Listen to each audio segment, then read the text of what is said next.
बिहारी लाल की जय, बोलिए मोर मुकुट बंसी वाले की जय, बोलिए सांवरे सरकार की जय, बोलिए लखदाता की जय। जय जय श्री राधे, जय जय श्री राधे, जय जय श्री राधे। बोलिए वृंदावन बिहारी लाल की जय। ये भजन जो मैं गाने जा रहा हूँ, ये कोई भजन नहीं है, ये सच्ची घटना है। गीता प्रेस गोरखपुर से पत्रिका निकलती है जिसके अंदर ये दिल्ली का वाक्य छपा था। इसे आदरणीय जयशंकर जी चौधरी ने भजन का भी दिया है।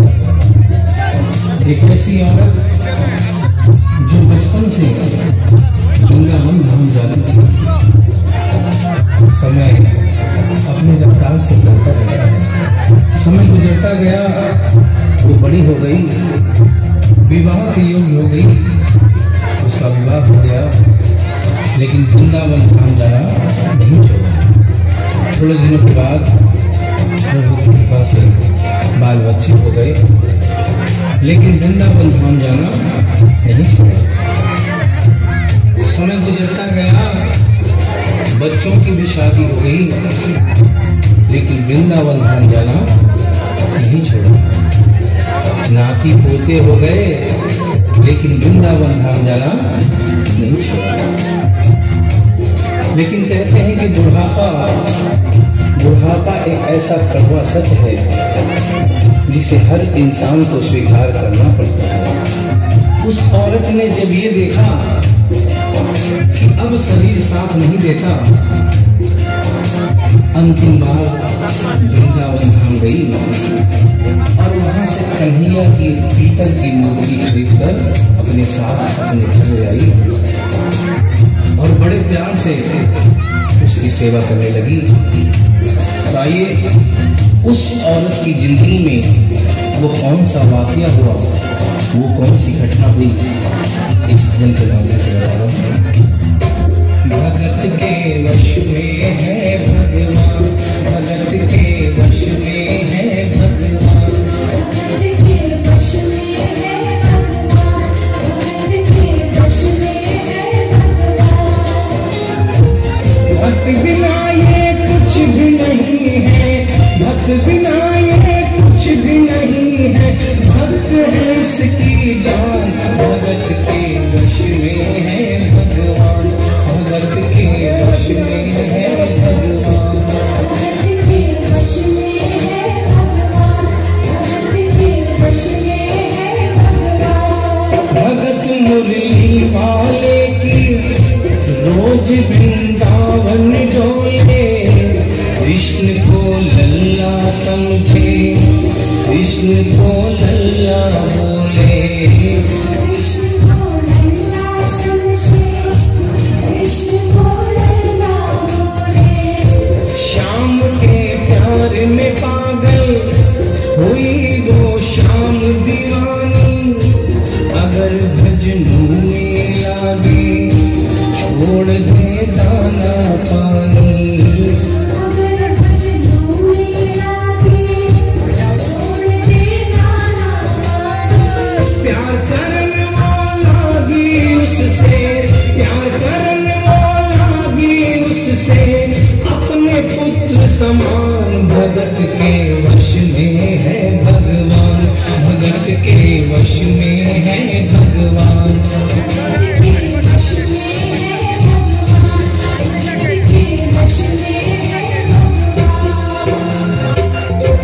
वो तूने कृष्ण लला को गले से लगा कर रखे, हमेशा सजा कर रखे, लाड लड़ा कर रखे,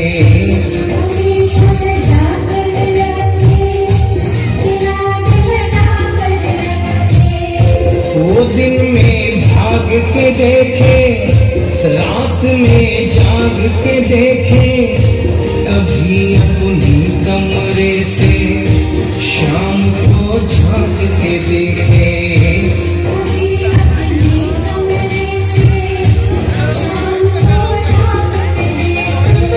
अपनी जान से ज्यादा रखती, अपनी जान से ज्यादा रखती, अपने लला का जान भरत के हैं भगत। थोड़ी सी 1 मिनट के लिए रोकूंगा।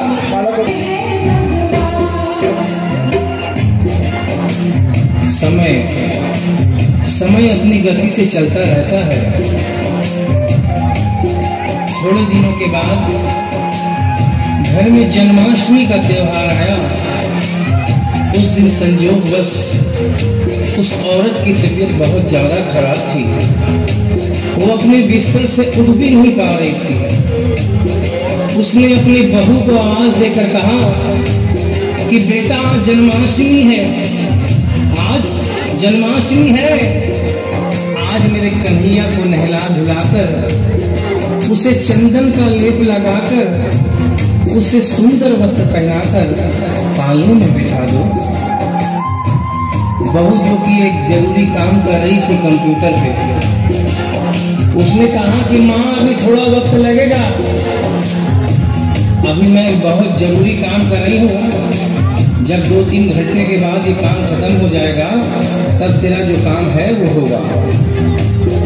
उस औरत ने कहा कि भाई मेरे घर में हमेशा से सबसे पहला काम मेरे कन्हैया का, मेरे लल्ला का होता हुआ आया है, और आज भी सबसे पहला काम मेरे कन्हैया का होगा।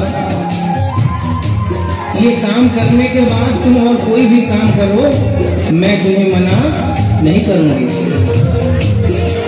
बहू को थोड़ा गुस्सा आ गया। उसने गुस्से में आकर, झुंझलाकर झटके से कन्हैया की मूर्ति को उठाया। मूर्ति हाथ से गिर गई, और जो ही मूर्ति हाथ से गिरी, उस औरत के दिल से आवाज आई, वो लल्ला लल्ला पुकारे, हाय क्या जुल्म हुआ रे, बुढ़ापा बिगड़ गया जी, लाल मेरा कैसे गिरा रे।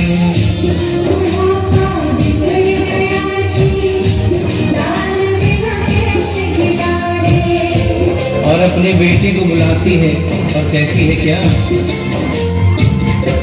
जाओ डॉक्टर को लाओ, लाल का हाल दिखाओ, अगर इसको कुछ हो गया मुझे भी मार गिराओ।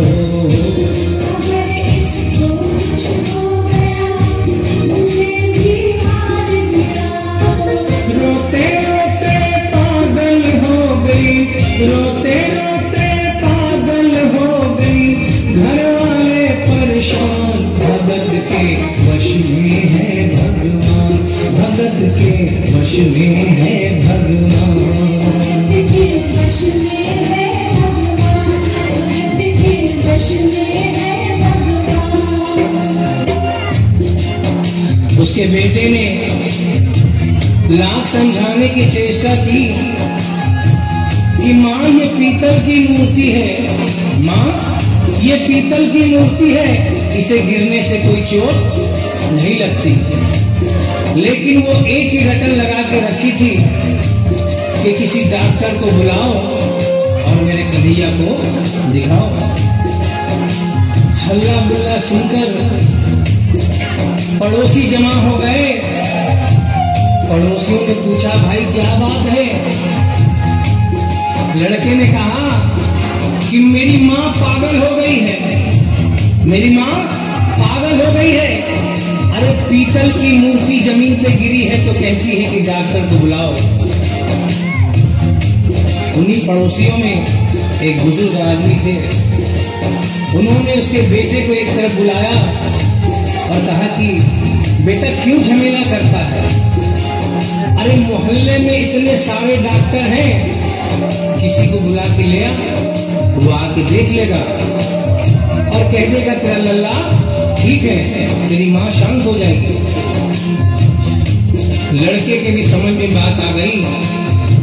मोहल्ले में गया, बहुत से डॉक्टरों की मेहनत की, लेकिन कोई भी डॉक्टर ये केस लेने को तैयार नहीं हुआ।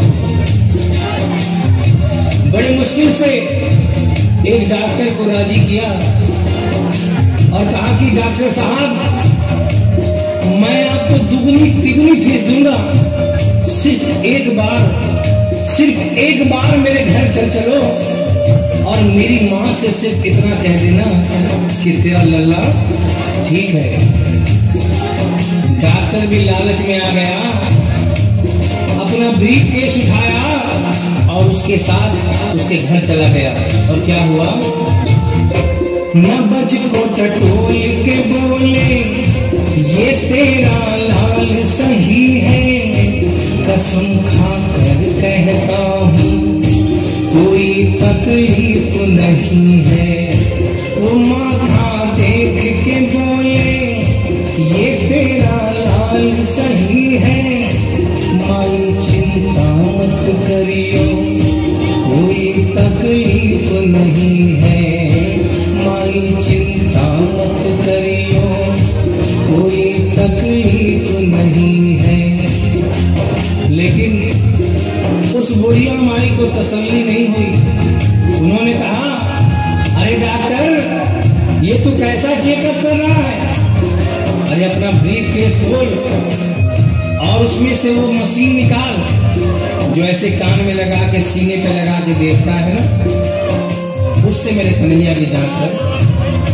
डॉक्टर बेचारा क्या करता, अपना ब्रीफ केस खोला, अपना आला निकाला, एक सिरा अपने कान पे लगाया और दूसरा सिरा कन्हैया के सीने पे रख दिया।